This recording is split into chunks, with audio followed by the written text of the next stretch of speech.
money at the casino and then put all your winnings on red, but it came up black. If you got your best shirt dry cleaned before a wedding and then immediately dropped food on it. If you won an argument with a friend and then later discovered that they just returned to their original view. Starting over is harder than starting up. If you're not ready for that, like if you've already had a bad day, then what you're about to go through might be too much. Feel free to go away and come back. I'll be here. Alright, thanks for coming with me on this trip. I'll understand if you have to take a break at any point. Just find a safe place to stop and quit the game. Don't worry, I'll save your progress, always. Even your mistakes. This game is a homage to a free game that came out in 2002, titled Sexy Hiking. The author of that game was Jazuo, a mysterious Czech designer who was known at the time as the father of B games. And B games are rough assemblages of found objects. Designers slap them together very quickly and freely, and they're often too rough and unfriendly to gain much of a following. They're built more for the joy of building them than as polished products. In a certain way, Sexy Hiking is the perfect embodiment of a B game. It's built almost entirely out of found and recycled parts, and it's one of the most unusual and unfriendly games of its time. In it, your task is simply to drag yourself up a mountain with a hammer. And that act of climbing, in the digital world or in real life, has certain essential properties that give the game its flavor. No amount of forward progress is guaranteed. Some cliffs are too sheer or too slippery, and the player is constantly, unremittingly in danger of falling and losing everything.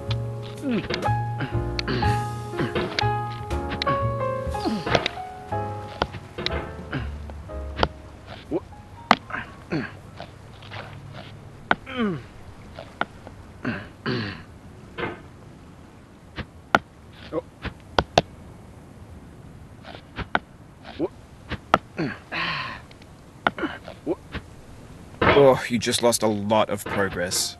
That's a deep frustration, a real punch in the gut.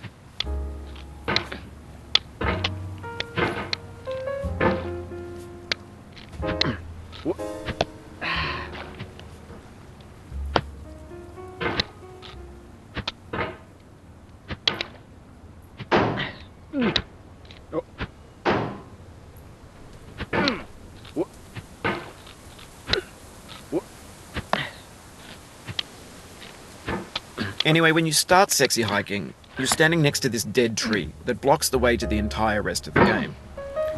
It might take you an hour to get over that tree, and a lot of people never got past it. You prod and you poke at it, exploring the limits of your reach and your strength, trying to find a way up and over. And there's a sense of truth in that lack of compromise. Most obstacles in video game worlds are fake. You can be completely confident in your ability to get through them once you have the correct method or the correct equipment or just by spending enough time. In that sense, every pixelated obstacle in Sexy Hiking is real.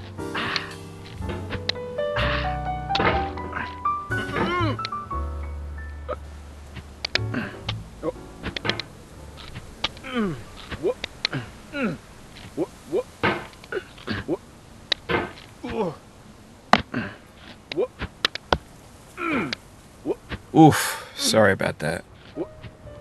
Oh, it happened again. Keep on trying, don't let it get to you.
This thing that we call failure